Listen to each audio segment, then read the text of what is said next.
Hello and welcome to another episode of Seddon and Laceys Comic Stash. And it's that time of the month where we look into our crystal balls of the I need internet. to get a crystal ball, or we need to get a crystal ball, don't we? Yes, that we can see what is coming soon that If I could piques get a our interest. microphone cover that looked like a crystal ball. Well, I imagine that would be bad for sound, wouldn't it? Covering it in Probably. glass. But yeah. But before that, as is tradition, we go to our reading corners. But no, you can't go back to where you have been reading, Seddon, because you can't go on holiday again for another week. Well, it was a lovely reading corner. You are right, and I got to do a lot of reading in that reading corner, and it's quite nice sitting out over a lake reading your comic books, watching deer and geese and ducks and swans go about their daily business while you're going comic books. But yeah, back in back in the real world, unfortunately. So what have you been up to in your reading corners? So, in my Corner. reading Sorry, I don't know why corner, I pluralised that there. though I have been reading in different positions this week. I've had some Mm. couch reading, Mm. some Uh-huh. corner reading, some bed reading, and some Bed. Well, office reading. mm. What But did you my prefer? the couch. Yeah, I'm a big couch reader. It's when I it's when I do my best reading. It's when I'm on the couch. The only thing that comes close to it is the chair I've got outside where I have a cigarette and read a comic book while I'm outside. But yeah, couch reading. So my reading corner this week is, as it was free comic book day last weekend, my freebie pickups of the free that I am going to hunt down and carry on. I unfortunately missed free comic book day. It was a day after we got back from holiday, but I had to. Well, I say I had to. It sounds terrible, but I was going to see my family, and my family don't live anywhere near a comic book shop. So instead of getting free comic books, I saw lots of people walking up and down in London wearing silly hats Ugh. on telly, not in London, because I understand London has comic book shops. In fact, really gutted because Ram V was doing a signing in one of the London comic book shops for free comic book day, and Ah, yeah, I found out about it that morning, so I couldn't get out of going to family and just jump on a train and get to meet him. But next time, shame, yeah. shame. So yeah, Um, what did you get your grubby little mitts on and like, or hopefully so, like anyway. so the three that I picked up that I will be hunting out and following on with. The first is West of Sundown, a horror comic. Um, Revolutionary War time in the States. A soldier gets shot, blood drips from him, and into a grave. This grave contains a vampire. Um, Obviously, Ree comes back to life, but she doesn't eat on the soldier that's wounded. She befriends him, and he becomes her handler. They go off to New York. She gets caught eating someone. They then burn her house down because they find out that she is a vampire, which then means her casket is burnt. And she has to go back to where she originally was from, or was laid to rest. So they go, because obviously 1700, 1600, 1700s time, can't just go across the country in a nice, easy way. Have to go from New York There's no all the way metal around. birds to take No, you. Yeah. has to go on a boat all the way from New York to LA via South America, literally going all the way down and round in a 3 month trip. They get to the new world, as it would be in the cowboy period, and saloons and such. And you see that I there quite is fancy going to a saloon. a vampire hunter, and that is where it ends. And I'm like, oh, Was it you've given Blade? me. It wasn't Blade. Yeah. I'd never heard of this until you just mentioned it, and I'm just doing a bit of a googly woogly right now with it. It's Vault Comics, isn't it? I quite Yes. like the looks of this.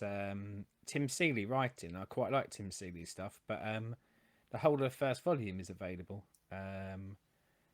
160 pages for £15 on vaultcomics.com, probably from other sellers as well, but that's what I'm looking at. But yeah, Oh, I didn't know it was all out. yeah, I yeah, just thought and the fact that it says volume one, I'm assuming there's going to be a volume two, and hopefully yes. anyway. But I mean, they describe it as from dusk till dawn, an American vampire meet the League of Extraordinary Gentlemen in this terrifying tale of the Old West survival, blood, and monsters. I mean, it's a pretty good snapshot selling point, isn't it? But Yeah.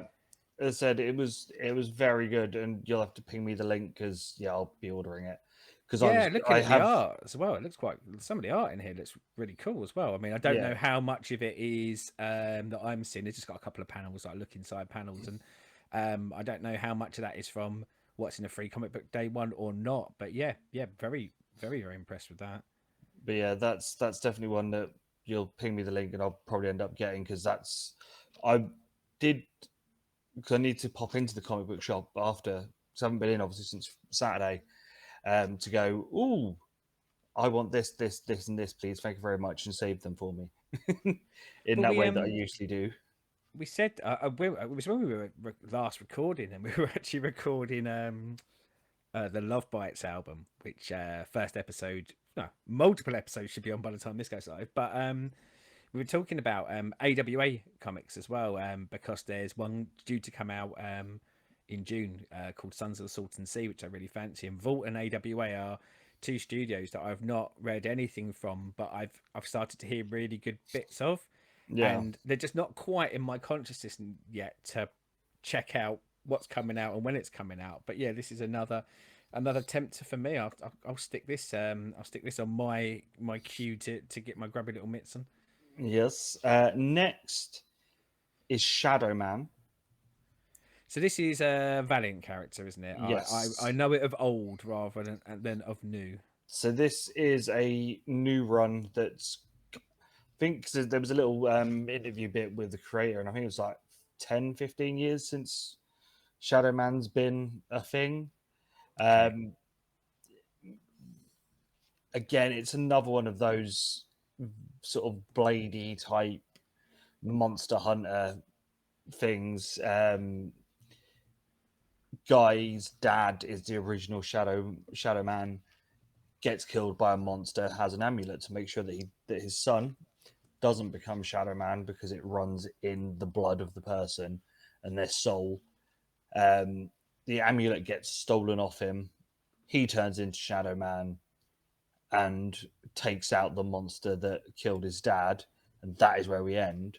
Um, that joy of free comic book day where they give you Yeah. 10 pages, just enough to And even in those bag 10, a they seem crack. to be very, very kind of curated 10, aren't they? Yeah, You know, not to be critical of any of it, but it can feel like fluff, fluff, fluff, fluff, fluff, the bit that gets you gone.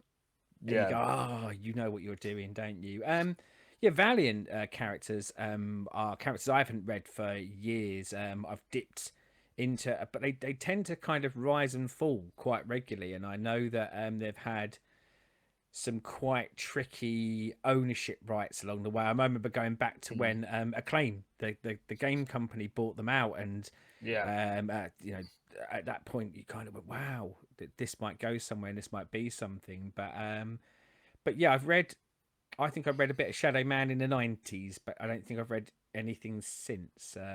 But yeah, I'll probably try and get my hands on this free comic book day one, and see if it tickles my fancy at all.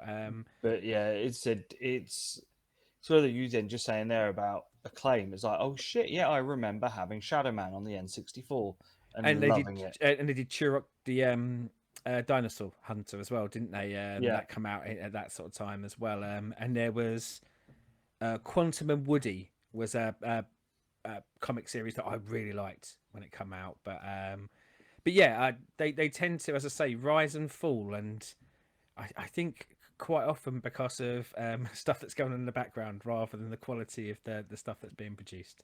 yeah. And the last one, which I will guarantee you will be talking about later, fish flies. This as a like free intro issue doesn't give anything away, Yeah. but Keep the punters is wanting. intriguing as fuck enough to make you want to know what's going to happen and what's going on.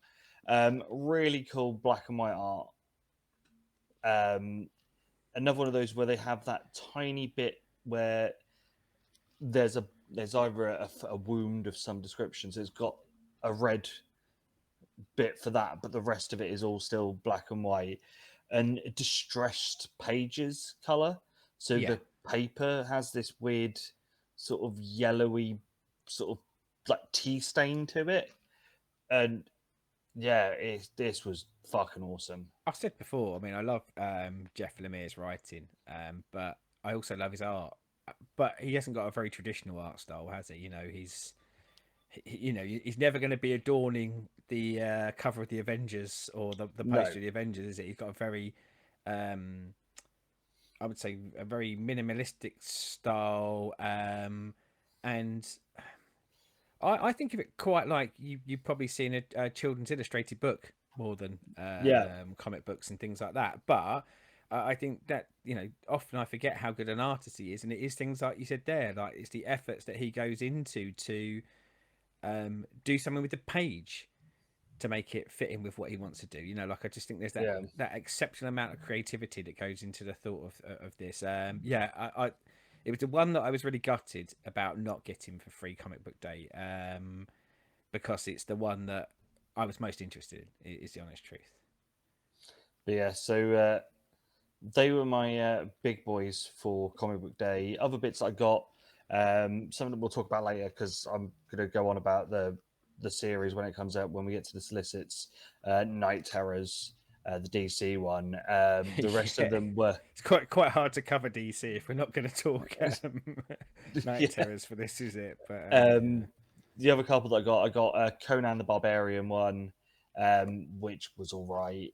It's weird, isn't it? Because they all come under the Marvel banner now, but none of them are available on Marvel Unlimited, and I guess that's part of the deal. Like part of Yeah, the publishing rights must be that they can't show it on there. But I've heard some good things about some of the Conan runs. Certainly, I've seen some of the art, and it looks exceptional in some of the ones. But yeah, see, can't get my Conan on. see, it looks very pretty, but it's one of those of it's just not for me. I'm not a big fan of that sort of D&D sort of we're going on an adventure, which this Yeah, that is. I There was kind of think it might be the one that would hook me in though, because I'm like you. I traditionally it's not something that I gravitate towards, but I feel like there's a version of it that I would like that would get me into it. Like that theory of kind of in every genre there are some that you will like, but yeah, it's finding those some that you'll like, and it feels like a good gateway one to me. But yeah. There was a Star Trek one that if you're into Star Trek was probably really good, but because I have no knowledge of the lore or who species are or who likes who, didn't grab me. And also then had a weird Family Guy style thing like Lower Deck as another yeah, part of that's it. animated series on Amazon Prime. Ah, Lower Deck. I've not watched any of it, but yeah, you're right. If it is, I mean, it's a proper kind of animated art style, and I can't speak to the quality of the storytelling. I just know that when I saw the visual for it, it made me go, "Oh!" Now, sometimes a very different visuals, even a selling point, isn't it? But on this yeah, occasion, it made me go, "Yeah, this doesn't look like it vibes with what I probably want out of Star Trek." I do think I'll try a couple of episodes at some point, but yeah, very very odd in comparison to what we've been used to throughout the years. yeah. There was. Oh, it's gonna bug me because I can't remember. Let me. Oh no, where is my stash? I don't even know where I put my stash now. I've moved them. You're on the stash. I'll get it up if you want to go on to anything else you picked up, and I'll get the details up here for the. Oh blimey! I won't get the details up because do you know what? Straight away, I put in Star Wars. That'll get me killed in some in some areas. Star Let Trek Day of Blood. Was that what the issue was called? Yes. Let me just because I've put them all Ah, on the do you know Twitter. what? it's Christopher Cantwell written as well, who is I found my recent love for him because he is writing, or yeah, he was writing an Iron Man one, which I really liked. So that makes me somewhat intrigued. And talks about holodecks, which I love. I love a holodeck episode from Star Trek: The Next Generation. So I'm in. The Sacrifices was another one. That was a weird sort of, looks as though it's some sort of going to be, here are the ruling people and you sacrifice your child to the rulers to keep the gods happy type thing. Elton Um, John song, isn't it? Not silly um, me. yeah, I wasn't impressed with that. The Fabulous Fairy Freak Brothers, which is like a collection of old stuff from like the 70s and 80s, sort of stonery hippie stuff, wasn't Sounds like feeling something that. you'd absolutely love. By the way, Sacrifices. I'm interested. I've just called it up. It's in the front cover for it. It's in it's Rick Remender writing it. Looks cool to me. Umbrella Academy was one, but Oh, I like me some Umbrella Academy. I really enjoyed the comics that I've read of it. I don't think I've read everything. I think I read like the main chunk of it when it was mm. really churning. I think there's lots of kind of side stories and ancillary stuff that I've never got round to. And the last one was Fratsiverse, um, like three intro stories to three characters that are in this conjoined universe. But again, another one of those sort of high fantasy D&D type things that just Swords and doesn't grab. sorcery, that sort of Yeah, stuff. Yeah, yeah, yeah. I just mean, as I say, it feels like a genre that I should try more of because I'm sure there's stuff out there. But yeah, I don't know. I think anyone who's watching who's into that kind of stuff, comic book wise, give us some recommendations. But if any of them mention Lord of or the Rings, not for me. there's only one trilogy, and it isn't the one about trees walking.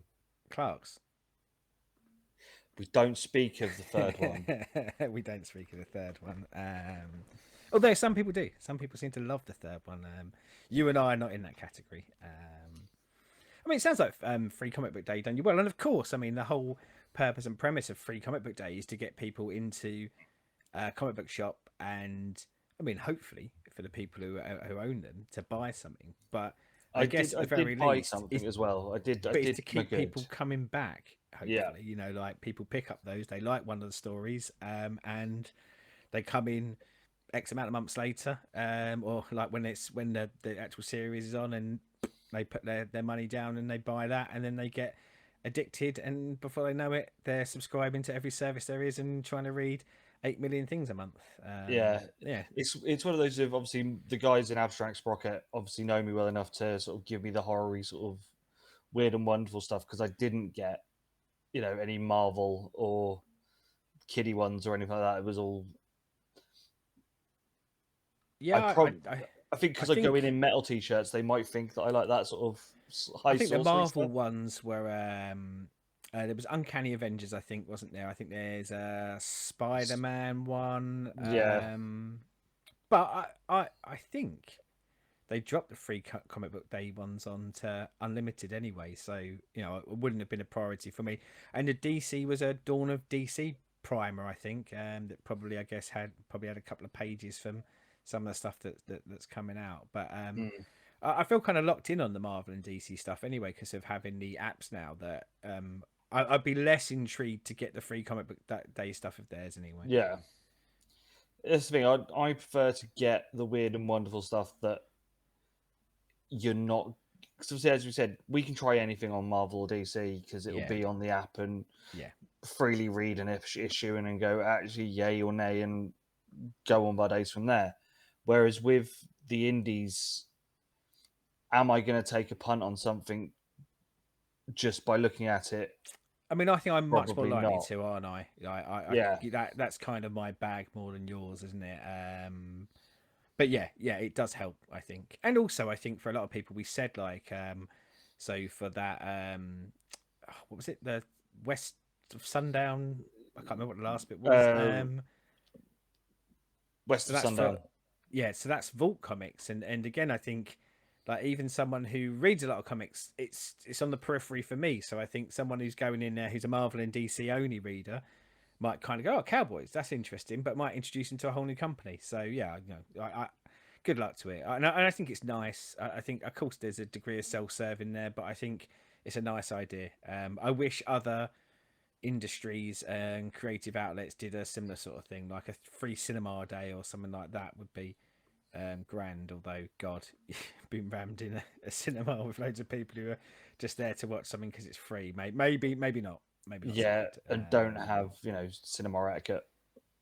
Yeah, maybe an equivalent like a free streaming day, but like you get certain access to certain things on streaming platforms or something like that, so you can do it at home on that couch that we say we like for reading, and also like Yes. for watching stuff as well.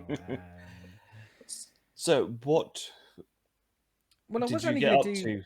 one thing, but I'm going to do two things. I feel inspired by what you just by you talking about fish flies, and I'm jumping this one in. I read the second volume of Essex County by Jeff Lemire, and the Essex County trilogy is Essex County's a fictional place for the purpose of these stories, but they're based on where he grew up in Ontario. And um, I'd read the first volume. Well, I want to say about a month and a half ago, and I read the second one, and it's called Ghost Stories. And I thought it was absolutely wonderful. You can get the whole trilogy in a collective, but I do think you can buy them individually by volumes as well. But it's 224 pages, and we say about the Jeff Lemire art style.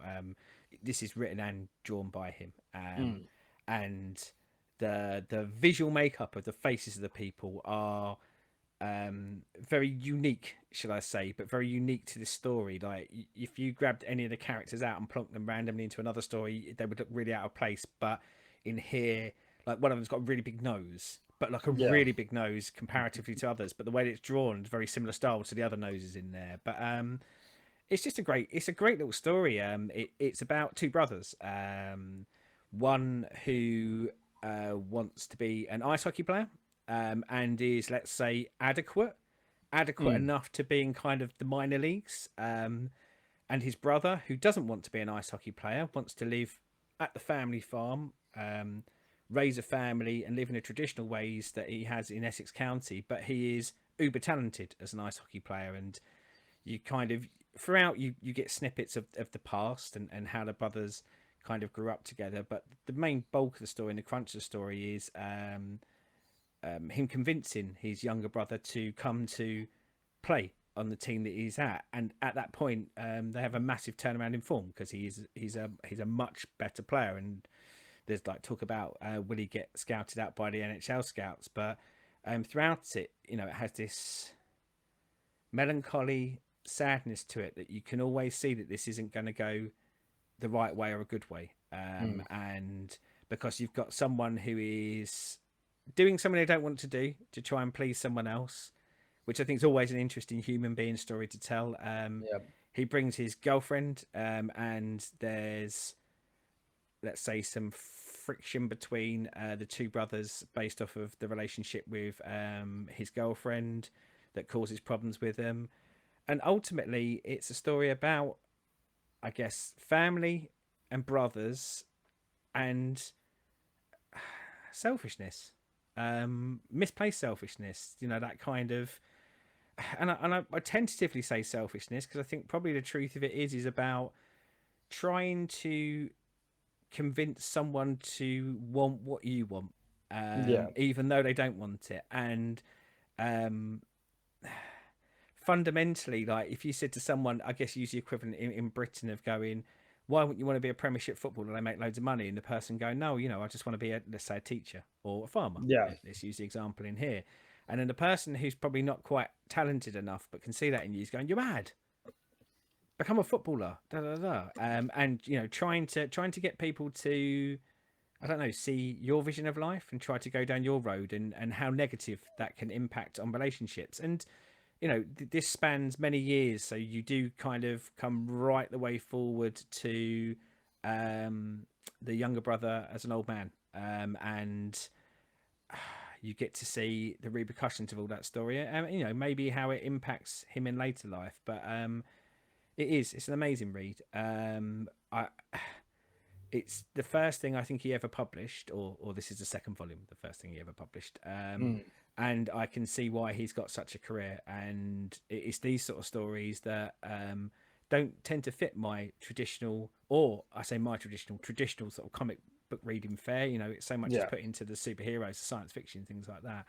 But to have these purely human stories out there, I think we said about it before. I think it's what makes the medium very special, and it's what makes having creators like Jeff Lemire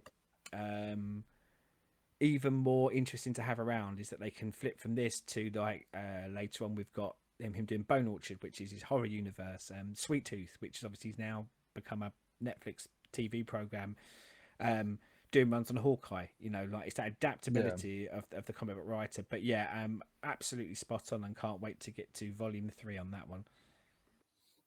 And what else have you been up to in your whilst you've been sunning yourself in the Well, backwaters of Norfolk? I said I kind of snuck this one in, but after talking so lovingly about that one, let's get back to a bit of superhero fare. I started, I think I mentioned it on one of the previous shows. I'd read the first trade of Amazing Spider-Man by Nick Spencer as the Yes. writer, and then kind of a rotating cast of artists, but a beautiful rotating cast of artists. Ryan Otley, who does Invincible, Chris Bacalo, Humberto Ramos, some really good artists. And I found myself reading more and more and more, and I'm actually jumping forward quite a few trades now to Hunted, which is, for the sake of the actual comic book, was between issue 16 and 23 of the comic book. But even that's a bit of a lie, because there's 4 single specials in there as well. So there's like 19.1, 20.1. Yeah. But effectively, Hunted is a story about Craven the Hunter. He makes 87 clones, children clones of himself, As you do. to have out there, as you do. And no spoilers here. When we join the story, there is only one left, because they're naturally Craven the Hunter-esque. So one of them hunted down all the rest and killed all the rest off to become the dominant child. And there'd been some stuff sort of ticking along in the background since issue 1. Oh, excuse me, I'm going to cough.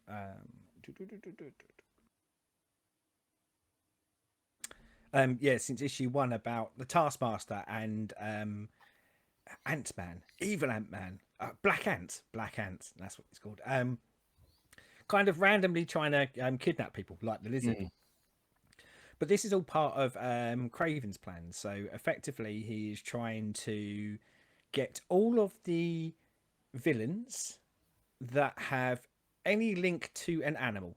So if you are, for example, the Black Cat, and you're Yeah. claiming cat in your name, or you are the Lizard, he wants you. And at the same time, he has almost set up a load of real human hunters. So people who would go to Africa with a big gun and shoot an animal that doesn't have a gun. Those sort of Yeah. people. And he's kind of offered them this experience. And it culminates with a dome being put over Central Park. And in Central Park, there are all of these villains that are animal related. And there are all of these hunters, but these hunters are actually represented by robots. So they're actually in a room with virtual reality on, but they're out there Yeah. as robots, because they're people who can't hunt for toffee. And there's a lot of tension between Craven and his son, because his son's like, "What are you doing? We don't like these hunter guys." He's just like, "Chill, man. There's a plan. We've got a plan." And through this, there's stuff that's been running through it about like the Lizard's family, and it's actually the Lizard's kid that ends up getting caught up in this. The Black Cat gets caught up in it, trying to rescue the Lizard's kid. Then Spidey gets into the dome and things like that. But one of the reasons why I kind of want to highlight on it is this was yet again one of the things that I think makes this run of Nick Spencer so strong. It is clearly a love letter to Spidey. But this guy loves Spidey, but Yeah. also a love letter to Spidey's cast. Craven getting a massive story about him. Black Cat plays huge parts in this. Where I say about those 0.1 issues, there's like a lizard centric issue. So Yeah. you're getting him being able to play with these characters that he's clearly got an absolute reverence and a love for, and this story plays massively into one of the, I say one of the greatest Craven story of all time, Craven's Last Hunt, and it has lots of nods back to that, like the use of vermin, and it's even discussed multiple times about how that was his ultimate end before he got resurrected. There was a resurrection, obviously, it's comic books. Yeah. But yeah, I think this is an example really stands out for me. Art throughout this as well, and with the rotating artist is amazing. But jumping back into somewhat I think about a third of the way through the run, this doesn't get any weaker. This has only got stronger and stronger as it's gone. And I love the Dan Slott run that was before this. I think this might be as good, possibly better, but it's not gone on for so long. But yeah, I think it's absolutely amazing. Amazing Spider-Man. Amazing. Yes. So, shall we get our crystal balls out and start looking at what is coming in the near future? Yes. What company do we want to start with? Well, I have Marvel as the top of my list. Well, let's go Marvel, and you speak first so I can guzzle a bit of tea and try and get my voice back. So there's a couple of bits in Marvel. First, in the hardcover special editions, something that I might pick up if not ridiculously expensive, a free set of early old school Blade, 70s and 80s Blade sets collected. So they're one of those of if I see them for like 15 odd quid. I presume some of that's going to be like collecting because he was, I want to say he was in like Tomb of Dracula first, wasn't he? Yeah, Like it was so one it of starts the horror anthologies, wasn't it? Yeah, so it starts with two. The first one starts with Tomb of Dracula and then goes into the first Blade run on its own, and then they sort of carry on into the other ones. They're one of those. If I see them in abstract for like 15 quid, between 15 and 20 quid, I'll grab them. I know we have access to them on Marvel Unlimited, but I think we said this before. I've rarely read any Blade. Like I really don't think I have. Like a handful of issues here and there, but I don't. Yeah, one day I might go back in time and actually start from the beginning with Blade. But yeah, it's just one of those. They're the sort of ones that I don't mind having a proper copy of sat on the shelf. Yeah, nice shelf porn, isn't it? Yeah. Next, we're then into the singles. One that I saw that I'm intrigued on because there's literally fuck all details. Fallen Friends. So I've got that at the top of my list. Now I've got it at the top of my list. I do not intend necessarily to pick this up, but I popped it on there for discussion points. So all I know is the details are coming out on my birthday. Well, it's so the Spider-Man run I'm talking about is finished, and it's been taken over by went back to a new #1 and by a writer called Zeb Wells, and I've heard mixed reviews, but for a while there's been all of this talk about an event that is going to happen in one of the Spidey issues. I can't remember which one, and all roads point to the death of a significant character, and in theory, Fallen Friend is the mop-up issue of the death of said significant character. And as I say, like without having read that Spidey run, I'm less interested in it because I kind of go, well, you know, unless I'm really enjoying, unless I know I will pick up the Zeb Wells one when I finished Nick Spencer's run, but yeah, that's kind of its purpose. Now, there's a part of me that goes, is this swerve in a wrestling kind of way? But it's just about John Cena's fallen friends in the military. Well, the fact that it's getting a singular issue on its own, it does suggest that it will be one of the big characters of the Spidey universe, and one that, I believe it falls in line with an anniversary of Gwen Stacy's death as well. So yeah, I deaths in comics are a story trope. Deaths in everything are a story trope, and I think when done well, well worth doing. There are far too many, I think, where I see it and I go, this is for a sales bump, and within 2 years they'll be back, and I think I'd rather not have it than that. So I don't know, but yeah, it drew my attention. You know, put something on there and say all will be revealed as you're tagline. Yeah, But yeah, yeah. does its job. Talking of Blade, Yeah, as we I saw mentioned, this on there, and I thought, "There's no way this ain't going on his bloody list, is it?" as mentioned last month, we are getting a new Blade run. The Brian Hill Blade run starts in July, and the tagline being "Blood, Mass, and Blackmail." Um, Definitely one for me to at least get the first issue and have a look at what they're doing with my boy Um, Blade. I mean, bearing in mind, at a certain point, like however many weeks later, we'll get it for free on Marvel Unlimited, so I will read it. But I didn't much. I think as at the time, this didn't give me anything to make me go, "I'm particularly interested in this." Mm. And the other one is a continuing series, but I just wanted to pick it up because I've read the first couple and I wanted to mention how good they are. The Yoda series for Yoder. one of the Star Wars spin offs. I must admit, I didn't realise it was continuing. I thought it was. I assumed it's going to be a limited series because often they are, aren't they, when they're Yeah. character ones? But that's made me more interested knowing that it's an ongoing. So I've read the first two and really enjoyed the first two issues. I think it's like issue 12 is the one they're mentioning in the solicit. So clearly we're getting at least 12 of them.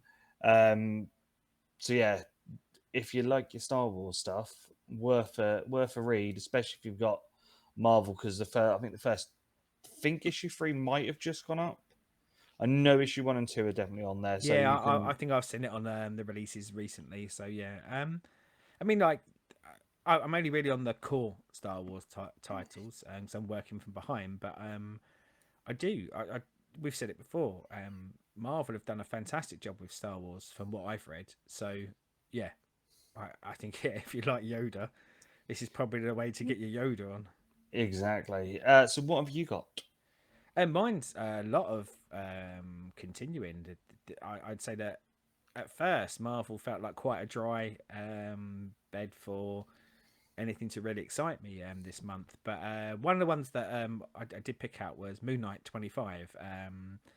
I guess a quarter of a century of issues isn't that much of a thing, but much like you said earlier, I read the first two trades now. I think of the Jed McKay Moon Knight, and I've been loving it. I think it's really really good, and to get to an issue 25 for a Moon Knight comic is good. Certainly this day where people like to have new number ones very regularly, and to get to a 25 with the same creative team. So really happy with that. And then I actually read the kind of tagline of it, and it says Moon Knight's past and present collide, leading into his first event series. And then I scrolled down, and the next thing down there is Moon Knight City of the Dead #1. Now, I must admit, Moon Knight City of the Dead, written by a different creative team, but also, one that I don't know much about. But I just went, and it says spinning out of the events of Moon Knight 25. So I just thought, Yeah. yeah, I'm down for this. I'm liking this story.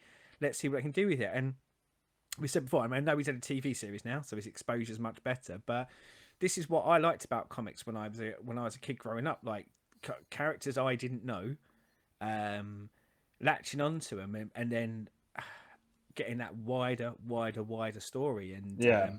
it feels like Moon Knight, probably again because of the creative team and the fact that there's been a TV show, is getting that bit of exposure that he probably hasn't had for a long time, despite having some good runs. But like actually getting the big push. Yeah. I do keep meaning to start that Moon Knight run, I but think you'll really because like it. I think you will. I think it's right up your alley. yeah, I think once I finished a few of the stuff that I've got ongoing that are near the end of Yeah. runs, because I've got my Batman animated ones. I'm like the back end of season 2 of that, and I'm halfway through the 2006 Blade run. That once they're done, I think I'll then jump into like Moon Knight, because I don't I mean, like having too many big series on the go at the same time. whereas I do. I think I've got 70 series that I'm concurrently reading at the moment.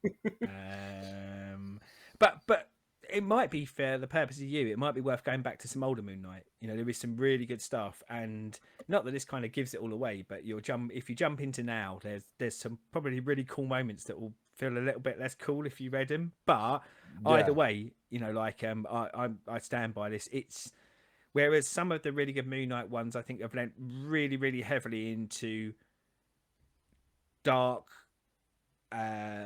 introspective, looking at the mindset of Moon Knight and his multiple personalities. Whereas this has that in there, but I think blends in the action, huzzah, adventurous stuff that bit more. So I think Yeah. like it's a bit more of a comfortable ride, and it looks gorgeous as well. The art and it's fantastic. Sticking with something that I'm currently reading, Captain America 750. So again, I'm going for your big number issues now. This is a bit of a cheat, I guess, of 750 because numbering like that went out the window years ago, and how they actually put the legacy numbering together, Lord only knows.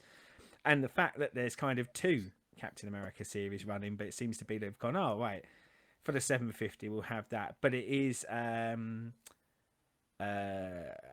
coming off the back of Captain America Cold War. And it says like a special issue 750, the Captain Americas mourn their fallen.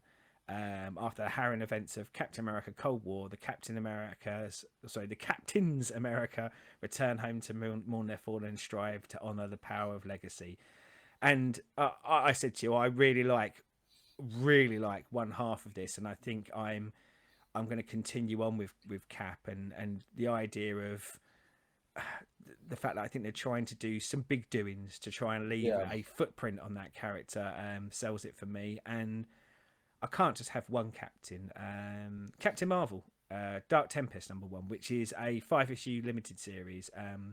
I've got the whole of the previous Captain Marvel run to read, 50 issues that I haven't got to yet, but um, the one that pulled me in for this is the writer, so Ann Nocenti, who wrote a Daredevil run from many moons ago, which I absolutely love. And I would say nowhere near the prolific writer that some of them are, and certainly has Yeah. become less prolific over the years. But put her name on a book, I'm getting it, and I'm quite interested to see what she does with Captain Marvel, because yeah, I'm much more used to her being either associated to more street level or like things like the New Mutants, things with a much kind of more darker rather than that universe spanning like super duper powered Yeah. characters. And only one last thing for me from Marvel, and surprised me. It's a what if, and it's what if Dark Loki #1. I know they're doing this what if Dark, which I think is uh, darker takes on what if stories, which they always used to vary between dark takes and non-dark takes, but I think probably this is a bit of an initiative for them. But for me, creative team again, it's Walt Simonson, who wrote the greatest run of Thor ever. There have been some really good runs since then, but an absolutely iconic run. And the idea of him coming back and writing any of those characters again, and in this case being Loki, and it being a what if, so he can do whatever the hell he wants without sort of fear of continuity, hands being chopped off. I am 100 million% in for a bit of what if Dark Loki. I did see that and I was like, but the what ifs are so hit and miss. Yeah, yeah, and that's the thing. It takes I even the premise of them. I'm not interested in it. Mm. But the only thing that will pull me in is the creative team, and as I say, it's Walt Simonson writing it, and yeah, he's a Thor legend. So yeah, get me some more Walt Simonson Thor. So shall we go over to DC? Yes, the distinguished competition. Night Terror, Night Terror, Night Terror, Night Terror, Night Terror, Night Terror, Night Terror, Night Terror. And two others. So let's get the beast out of the room first. We have the Mega Mini Uber series Yeah, that's having an absolute shit ton of issues, Night yeah, Terrors. yeah, So there will be 4 issues that are just Night Terror First Blood. Then every character is getting their own 2-issue Night Terrors runs. yeah. So guess who's not buying this and waiting for it to go on to DC? Oh yeah, I mean, like this will be a DC read for me, and if it's good, I might get some sort of collected edition. However, I will say, as much as um, and I'll be honest, I skipped out on most of it for this because I just kind of went, there's too much. I'll read it as a story, and it felt hard to pick out, even though there were certain characters or certain creative teams. It felt hard to pick out in there of going, what I'd really zero in on, because Yeah. until I've read that first issue of Night Terrors, and probably the first issue of Night Terrors, First Blood. It's First Blood, isn't it? Yeah, God, for a Yeah. minute I'm thinking, have I just gone into a Rambo esque lean down there? Until I've read them, I kind of don't really know how interested I am going to be in it. So, And maybe that's something in the selling of it. I mm, like some of the bits that I've read. I like the idea of this like body being found, of like one of the oldest kind of villains, and it pulling people into this world of what are they really afraid of, and what are their nightmares and things like that. So I am intrigued, but I so think for me it will come down to that first blood and first issue. Am yeah. I going to pile into the rest or not? So they did this for Free Comic Book Day, and you got a little bit of Robin, and it is pretty. It is fucked up and slightly evil looking. It with how his nightmare is and bits like that. So it visually it looks really good and really stunning for that sort of evil fucked up shit. Um, the variant covers that I've seen, because they put a load of them at the back. Yeah. If that's the sort of art they're going with, this will be one of those that looks absolutely stunning and is going to be, as I said, dark and fucked up. There's some So really cool variant covers as well, isn't there? There's some that really lean into like big moments from certain heroes' lives as an individual yeah, cover. Yeah, I was quite impressed. so there's enough there for it to tick boxes enough for me to be interested in it. Yeah, But as you say, I think it's one of those of because I've got the reading order that they're going to be in. There's like I think it's 28 yeah, books yeah. for the whole story. Yeah, if I get 4 or 5 in and I'm not feeling it, I probably won't go the whole way. And I think there's like all of these events. I think by the time we get it like on DC Ultra, we'll be about 4 weeks out, won't we? So I Yeah, think not only would a reading order be there, but also I guess we'll have a better idea as to how incidental some of these tie-in issues are, so that yeah, if we are feeling like it's a bit too much, you can dip out of them and maybe only go to the ones with a creative team or a character you like. I'm currently reading Ultimate Carnage, and that's going back away, but has that very kind of similar styling. So you've got the main Ultimate Carnage story, then you've got parts of it going through the Venom comic, parts of it going through Spidey, and loads of Ultimate Carnage spin-offs that touch the main story. But I've got about 5 issues to go on that, and I must admit, whether it's a good story or not, I'm really burnt out on it because it's just yeah. too much sort of kind of too much stuff that I think feels tacked on rather than actually the writers had something that they really wanted to say or was core to the story. And when these events happen, that's always a bit of a worry for me. But yeah, as I say, like the premise is very interesting to me, but certainly I'll try out the I guess the main two titles and then see how much that encourages me to pick up the individual issues for, but you know, they've got Titans, Flash, Batman, Superman, you know, pretty much Go everyone has got a Night Zalanta's Terrors. getting one. Yeah, so Yeah, yeah, there is a lot. yeah, Um, in the collecteds, because now that it's in a collected, it's one of those of after you going on about it, I'm tempted to go and get it. Gotham City Year One, the yeah. police I mean, procedurals, I'm gonna get it on. Well, I'm gonna get it. I'm gonna read it on Ultra and then see whether it's any good. And if it is, then I might get a collected edition. But yeah, certainly I've not read it yet, but I just heard really good things about it. So I've got my fingers crossed for it. and the last one is a one shot of a certain Sandman variety. Uh, Tashali is I'm gonna guess how that's pronounced. James Tinian the Fourth See, playing in the I Sandman saw it. universe. I saw it and didn't add it. And I say I saw it and I didn't add it because of where we are in the Sandman universe. Like Yeah, I am about probably 2 years away from getting to the point where I could even start reading any of the stuff that's to the come. Nightmare So County stuff. Yeah, yeah. So I kind of push it to the back of my head a little bit, but I did see it and I did go, yeah. One day I'll read that, but I kind of didn't flag it up because for me I know it's very far down the line for me because I've got the first Sandman and lots of interim Sandman material to get through before I'll catch up to that. But no, I did see it and I did take note of it.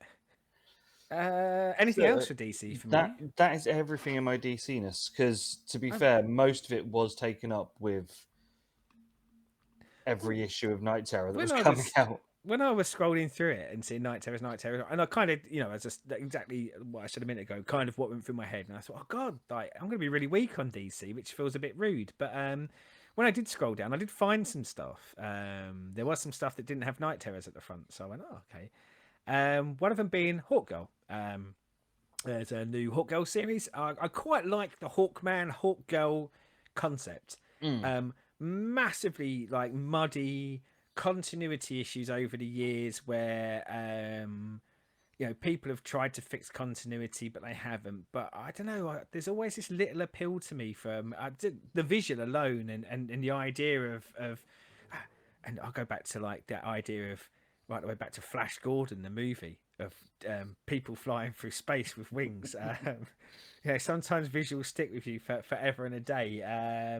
But yeah, there's a new series coming out for her, and I presume it's under the Dawn of DC banner. I didn't actually check, but yeah, I think I'll definitely give one or two issues a go to see where they are. They mention her links to like the Justice League, because I think she was in the mm. Justice League just before all of the recent gubbins and there being no more Justice League, but also talks about her links to Justice Society, which is something I'm always interested in. So I'm definitely going to pick that up. Titans, I've got another series coming out, the Tales of the Titans. So the first issue of that is coming out. I I guess my desire to read this might wane if I don't like that Titans #1 that comes out Yeah, beforehand. But I've got high hopes for this Titans run. So I think stories that are based in and around it almost kind of sign me up. But yeah, I kind of want to keep the right to remove that if I yeah. think the Titans is balls. But by the same token, there was another Titans, World's Finest, Teen Titans #1, which is written by Mark Waid, and Mark Waid seems to be having a real career renaissance at DC at the moment, and he's been writing World's Finest, which is Superman, Batman team ups, Yeah. and that as well. The first trade that I read was absolutely fantastic. So getting a lean into the Teen Titans universe, but with that kind of view of the World's Finest kind of like lean into Robin and things like that. Definitely want a little bit of that. And the final thing again was Mark Waid again. This one's a one shot, I believe, but it's Superman: The Last Days of Lex Luthor. Mark Waid as the writer was the thing that really attracted me in, and I saw that Brian Hitch was the artist, and I very much admire Brian Hitch's art, and he's done some wonderful pieces in his time, and I think probably at his best when he's given a long time to draw what he needs to draw Mm. for the piece. So as it's a one shot, that instills me a lot of confidence. But yeah, it's Superman learns Lex Luthor is dying, and he wants the Man of Steel to help him find the cure for whatever is causing his rapid decline. And I go, yep, sign me up. That sounds particularly interesting for me, and it sounds like it can have a real emotional core to it in that superhero Yeah. universe, but also it's Luther in it, so there's still bound to be some absolute skullduggery and nastiness, and possibly as a one shot, it could be kind of Black Label esque and do something breathtaking with it, I guess. But Yeah. yeah, like in a world of night terrors, it was nice to find some projects that, and unfortunately I do worry a bit for maybe like some of those ones like the Titans ones and the Hawk Girl, is that they might get lost on the shelf amongst all the night terrors. Yeah. But fingers crossed, and I'll be giving it all them a go, except for maybe the Titans if I don't like the Titan series. So, shall we go to Image? Yes, yes. I'm also. I actually giggled to myself earlier before we started recording to thinking, one, Chris will pick the Blade comic, and two, will he have found the solicits for any other companies this month? So, with Image, there was only the one, but it's a big one. We have mentioned it already. Fish flies. Fish flies. Yeah, Um, it was on my list as well. Definitely. yeah, obviously we've already waxed lyrical about what we think about what's going to happen. Obviously, what I've said from the free comic book day bit. Yeah. I'm all for this, and I think it's only going to be a four-parter. Six It's issues. six. Yeah, yeah. So yeah, I've said I should be going straight into abstract at some point this week and going when they're free. I'll have the whole series. Cheers very much. See, I think I'll digital it, because I'll buy a collected when the collected comes out. I think this will be I tend to get hardcovers of Jeff Lemire stuff when it comes out, and yeah, as I say, read the actual issues digitally as they're coming through, and also, I, it will be a pickup for me on day one. It'll be a read on month 6 though, because So I the same find as what we did with yeah. Killing Time. Quite often, and the thing is, I find that with a lot of Image stuff. Well, let's be honest. If I go outside the superhero, and even the superhero stuff, what I still like to do is, I like to have my whole story as I read it. Same way as I consume TV shows now. I don't like doing it month on month. I find it, rather than builds up that anticipation for like cliffhanger ending, what's going to happen. I want to be able to consume it all in one go if I want, or at the pace I want to. So I do struggle a Yeah, little bit with that. So yeah, it'll be a buy on day one, but probably a read on month 6. but yeah, so that was the only thing I have for Image. Did you have anything for Oh yeah, Image? I thought Image was absolutely smashing it this month. Swan Songs, which is W. Maxwell Prince, who is the writer of Ice Cream Man. So this is a new mini series, and I couldn't see on there how many issues it was. Maybe it was just the solicitation that I had didn't have that, Mm, but yeah, loving Ice Cream Man. Anything that this guy writes now, I'll be buying, and they put a new thing out. So like I'm probably not the only one. He's doing it that way, but Swan Songs, like not to, I won't make it a whole solicit, but the thing that really grabbed me is Swan Songs comprises stories about endings, the end of the world, the end of a marriage, the end of a sentence, the end of the world, and seeing what he's done, as I say in Ice Cream Man, this ability to tell singular stories that have a weaving narrative around it that speak mm. about everything from drug addiction to mental health to the breakup of a relationship. This guy, I think, something a bit special in the comic book writing stake. So yeah, give me something which is him writing about the end of things, and I'm just like, brilliant, absolutely brilliant. Stick that Take in my your money. veins. Yeah. Yeah, yeah.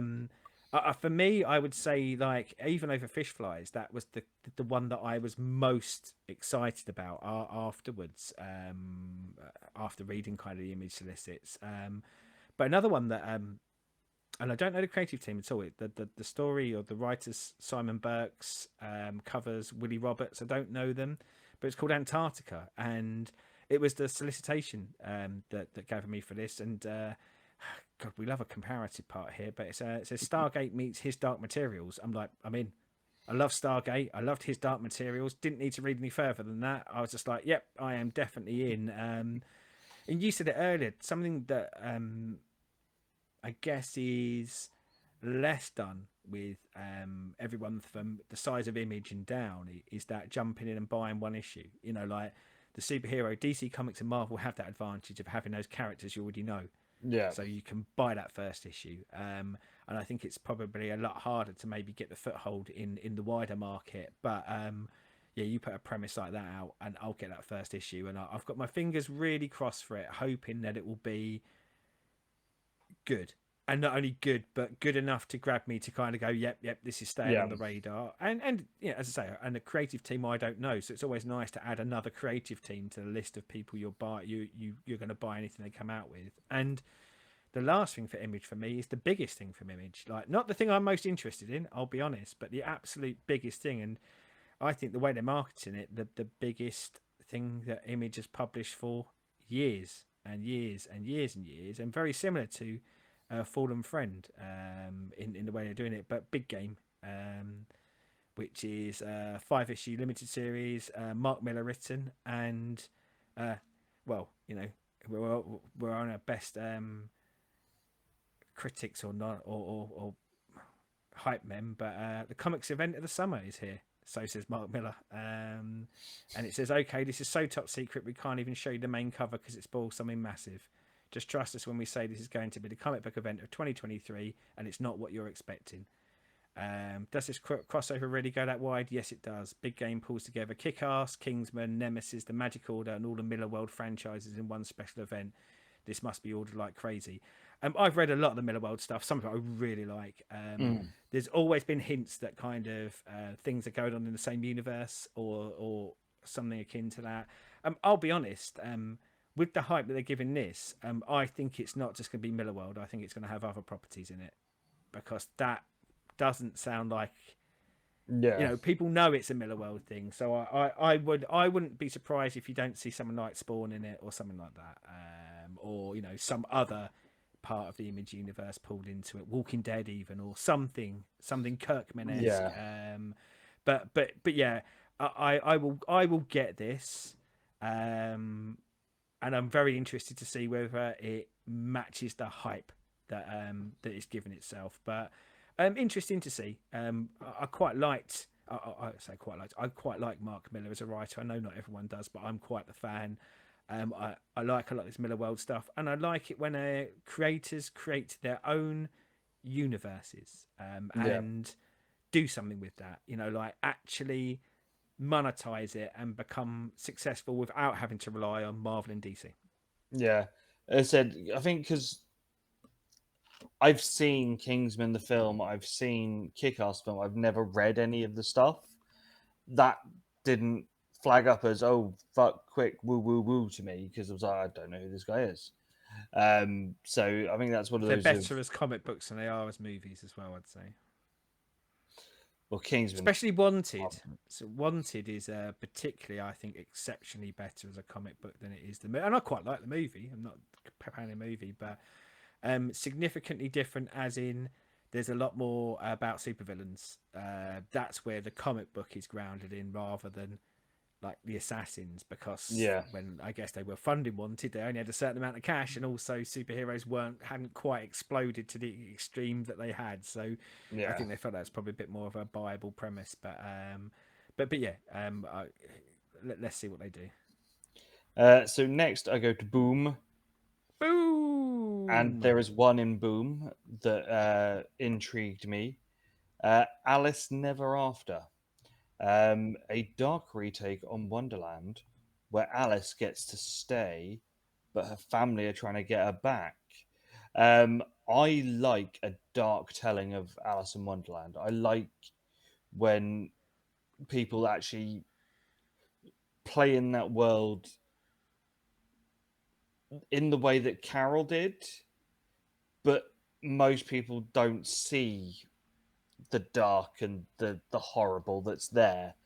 I I don't know if you I'm remember the I'm I'm game, but kind of the I'm kind of with you, except for I hear dark Alice in Wonderland, and I am now crippled with fear because of people's interpretation being Johnny Depp Alice in Wonderland as dark I'm interpretation of. hoping. Do you remember the game Alice Yes, yeah. that came out in like the mid 90s, mid late 90s? I'm hoping it's more that dark and twisted Alice than, oh look, we've got Tim Burton to make it a bit edgy. Yeah, yeah. That was the thing that kind of knocked it off of my list of going. I would probably wait and see reviews of it after it comes out. I don't think I'd try it on that alone. Mm. See, Tim But Burton ruining something else again for me. But as I said, it's one of those of, as I said, that when done properly, dark and sort of twisted Alice stories are good, and I'm Yeah. hoping for that. As I said, not, oh look, we've gone goth just because Yeah. I'm goth. Yeah. Yeah. Uh, Yeah. so I will let you clear up with the rest of your I don't have anything indies. else. I don't have anything else. To be honest, especially with Boom, for example, there's lots of things that are ongoing for me. I've recently, speaking, we mentioned him earlier, James Tin in the fourth. I've recently gone back to Somebody's Killing the Children. I said I'm only going to read the first trade. I read four on the bounce because I loved it so much. So I'll be catching up with that. There's a few, I say, ongoing ones here. Grim. I quite liked what I saw of it on the Solicits here, but that's on issue 11. What was the other one? Not the End of the World, which I think. Oh, sorry, no. Once Upon a Time at the End of the World, Yeah. which is Jason Aaron written. But the one that really did stand out for me at Boom, and I don't know how I missed the first issue last month, unless it's bi-monthly, or maybe it wasn't in last month's. But one that I really like look of was called Wild's End. Dan Abnett written, and I don't know. It says while a crew of the Merry Beat hide at a cafe in town from the horror around them, they do the worst thing imaginable during an alien invasion split up. But like one of the covers has got kind of what looks like an octopus street lamp, and the other one's got what looks like a beaver wearing motorcycle glasses. I was just like, I need to add this to my list. But and I did. I went through kind of a load of the other indie publishers, and similar again. Went through AWA and Vault, and they had some things that are currently that were kind of 3-4 issues in that I thought, yeah, Mm. like I'll read them, but yeah, nothing that kind of stood out for me to go, oh, this is a kind of highlight, must have. You know, we always say when we do these, there is stuff that we don't talk about on here, which is just continuing, as in it's something we read, and unless there's something massively out of the ordinary about the issue that is coming out, we tend to avoid it. But yeah, loads of intriguing stuff going on in the world of the indies. I think I've got my indie vibe back. That's why I've got 70 plus series that are ongoing at the moment. But So that is us for this week. yes, Next for week, for, for July, it's releasing before July, but for July. next week we will be back with our overview of all of the One Bad Day runs. Which I've still got to read. So I can't even make a spoiler at what I thought of it, other than Riddler, which we read and discussed before. But yeah, I'm quite looking forward to. It was top of my list of things to read when I was on holiday, but You I didn't. couldn't get DC app to work because the signal was so bad where I was staying, and DC struggled without signal. So yeah, And hang on, the couldn't. Marvel app to work. Every time I say the Marvel app doesn't work when I'm in the pub, you scorn me and think that it's some sort of Well, generally it's operator error review though, isn't it? oh. See, whereas with me, I was in a cottage in the middle of nowhere with, at best, like internet access for 10 minutes every half hour, and really slow internet access 10 minutes every half hour. That's what you're trying to say. Operator error. Because I've been on the beers, it doesn't work. Yeah, yeah. I always just assume you're lying and you want to read something DC, so you just kind of go, oh, yeah, the Marvel one ain't working. Just rude. Yeah. Right. Anywho, Yes. Enough about our what we think about each other. until next week, watch some old stuff. Philly Boots. And we will And read some see you all. comics. Oh, yeah, definitely read comics. Yeah. Always read comics. Yeah. Until next time, goodbye.